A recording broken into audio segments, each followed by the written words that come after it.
안녕하세요. 쏘다TV의 활쏘다입니다. 오늘은 국내 유일의 활박물관인 부천 활박물관을 여러분들과 함께 탐방해 볼까 합니다. 부천 활박물관은 국가 중요 무형문화재 제47호 궁시장으로 지정된 고 김장환 선생님, 그리고 그분의 제자이었던 고 김박영 공장님, 그리고 그분의 뒤를 이어 현재 부천화를 이끌고 계신 김윤경 전수조교, 이 세 분의 화를 만들어 온 인생과 그 과정, 그분들이 사용하신 도구, 그분들의 작품 등이 전시되어 있는 국내 유일의 활 전문 박물관입니다. 입구에 들어서면 신라시대 화랑의 모형이 관람객을 맞습니다.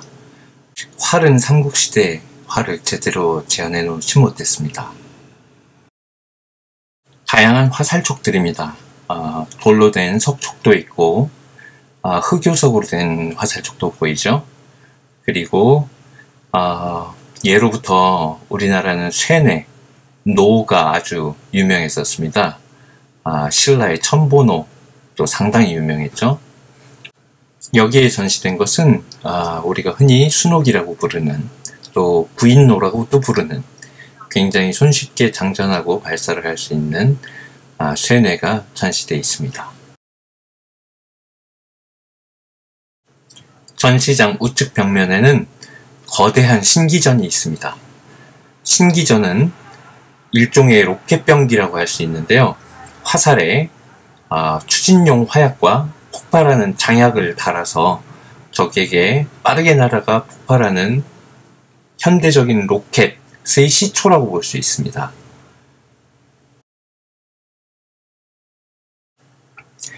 지금부터는 활 유물들을 한번 살펴보겠습니다. 김정환 공장님, 김박영 공장님이 직접 만드셨던 활들이 여러 점이 전시가 되어 있습니다. 김박영 공장님께서 제공하신 아름다운 백각궁입니다. 백각은 원래는 검은빛을 띠는 물속 뿔이 알비노 현상이라는 돌연변이 증상을 통해서 흰색을 띠게 되는 것을 말합니다.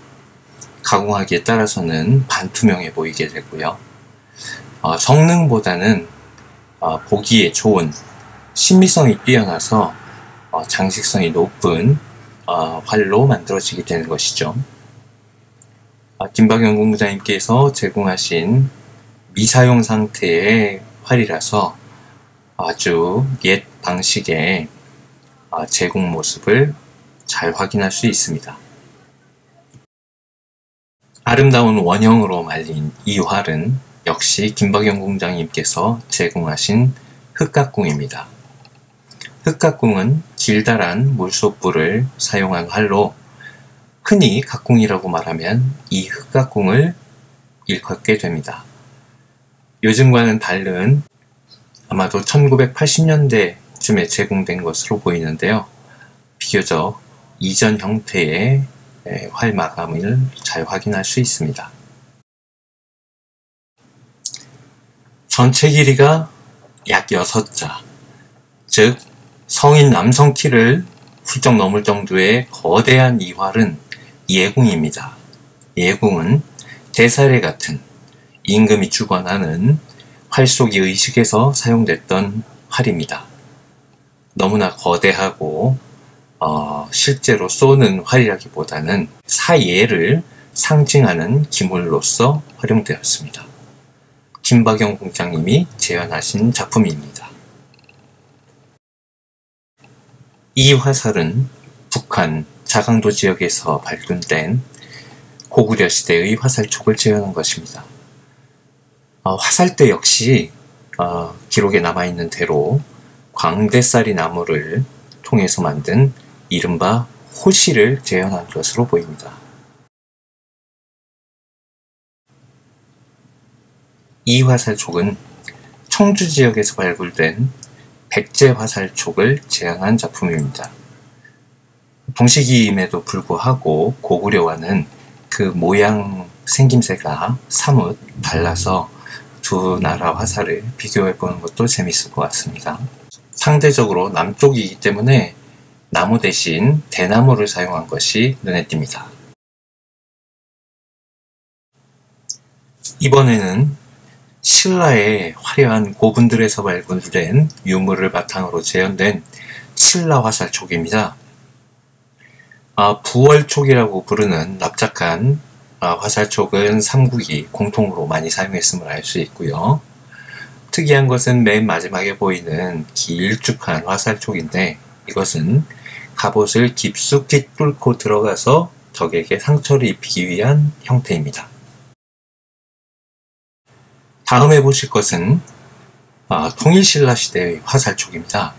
경주 안압지에서 출토된 유물들을 토대로 재현된 작품들인데요.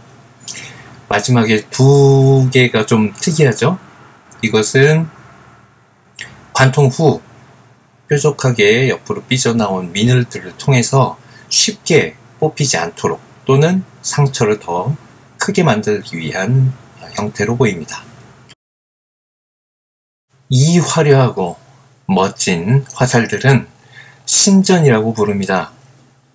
신전은 말 그대로 신호용 화살이라는 뜻인데요. 여기서 말하는 신호는 단순한 시그널이 아니고 임금의 명령을 상징하는 화살입니다. 임금이 행차를 하거나 군대를 조련할 때 임금의 명을 상징하는, 임금의 영을 상징하는 상징물로서 선정관들이 가지고 움직이게 되고요. 이 신전을 전달함으로써 지휘관들에게 명령을 전달하는 상징이 되는 것입니다. 사극에서는 장수나 임금들이 이래라 저래라 쉽게 말을 하지만 조선시대 군대에는 엄격한 명령체계와 예절과 예식이 있었습니다.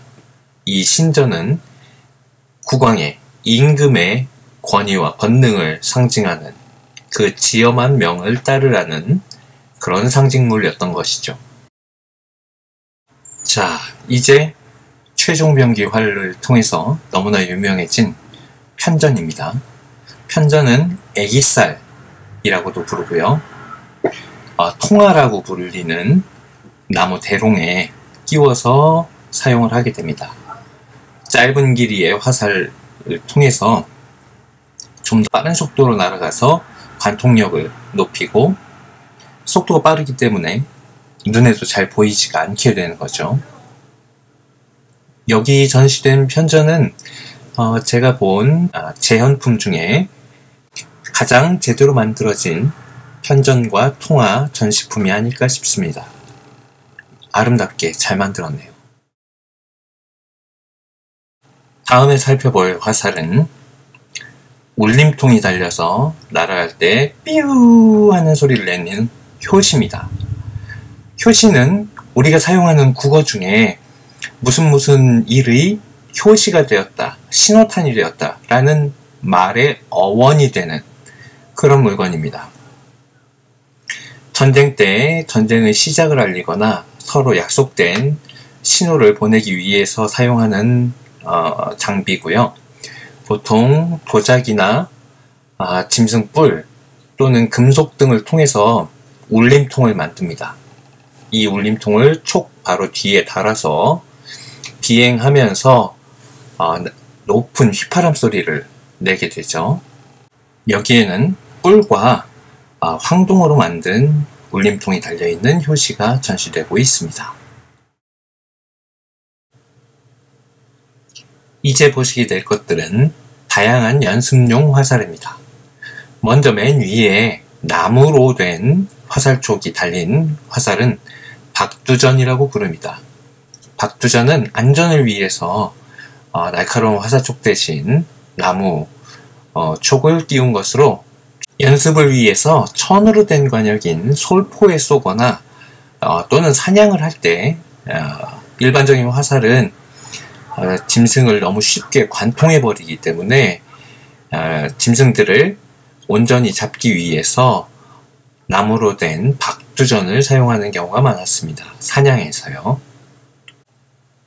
가운데의 둥근 삼배 보자기가 쌓인 촉은 모구라고 불리는 전통적인 군사 스포츠 경기가 있는데요. 한 30cm 정도 되는 털공을 매달고 말이 달리면 그 뒤를 말 타고 쫓아가면서 둥근 손뭉치를 천으로 감싼 이 특수한 화살을 이용해서 말을 타고 쫓아가면서 쏘아 맞추는 그런 실전적이고 재미있는 전통 놀이였습니다. 마지막으로 습사용 유엽전입니다. 유엽전은 원래 버드나무 잎 모양의 뾰족한 실전용 화살인데요. 구한말에 이르러서는 활토에서 연습용으로 유엽전이 형태가 변형이 됩니다. 끝에 촉이 네모난 각이 지고 턱이 있는 형태로 바뀌게 되는데요. 이것은 나무로 된 관역판에 화살이 너무 깊이 박혀서 뽑기가 힘들기 때문에 너무 깊이 박히지 않고 뽑기 쉽도록 개량이 이루어진 것입니다. 즉, 이 습사용 유엽전은 실전용 화살이 아니라 연습용 화살인 것입니다. 오늘날 우리가 사용하는 화살도 이런 습사용 유엽전에서 그 모든 토대가 마련이 되었다고 생각하시면 되겠습니다. 방금 전에 습사용 유엽전은 관역에 깊이 박히지 않도록 하기 위한 물건이라고 말씀드렸는데요. 여기 보시는 이 기구가 바로 나무 관역에 유엽전이 박혔을 때 그 촉을 뽑거나 다시 조여서 꽂아 넣는 용도의 기구인 촉돌입니다. 촉돌이는 보통 사슴뿔 같은 걸로 만들고요. 사각형의 단면을 가지고 있는 습사용 유엽전의 촉을 쉽게 뽑고 조일 수 있는 도구입니다.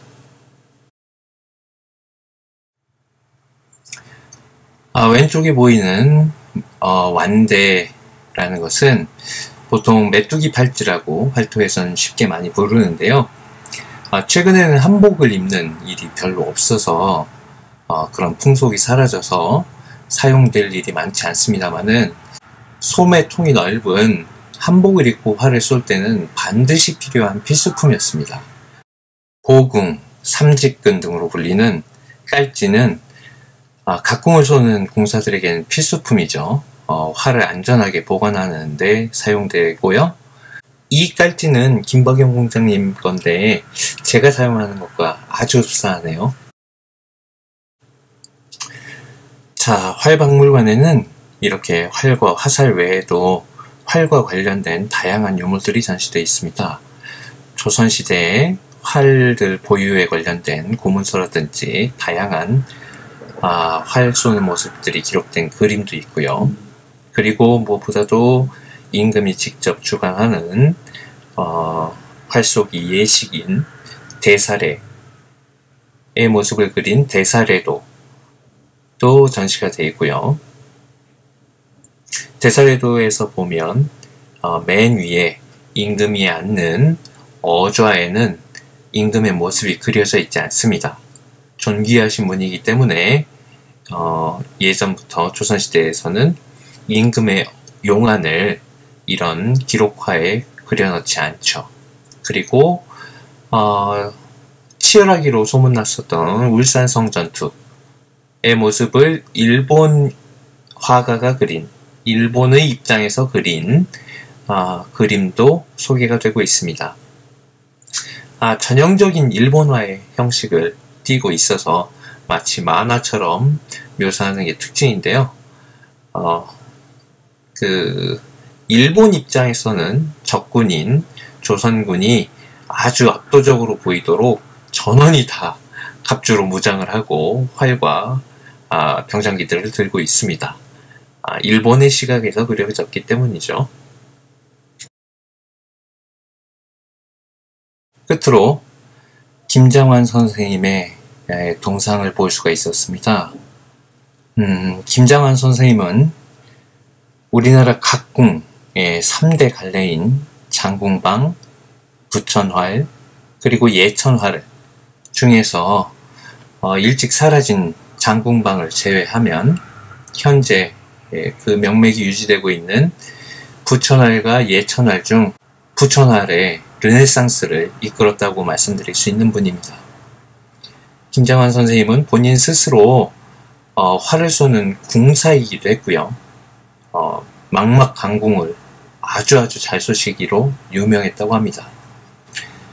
전시관에는 김장환 선생님이 생전에 사용하셨던 전통들이 보관이 되어 있습니다.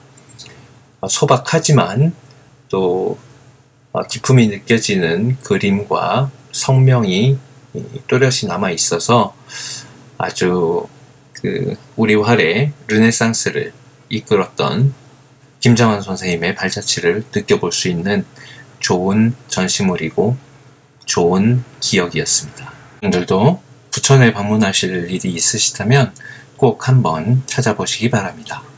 감사합니다.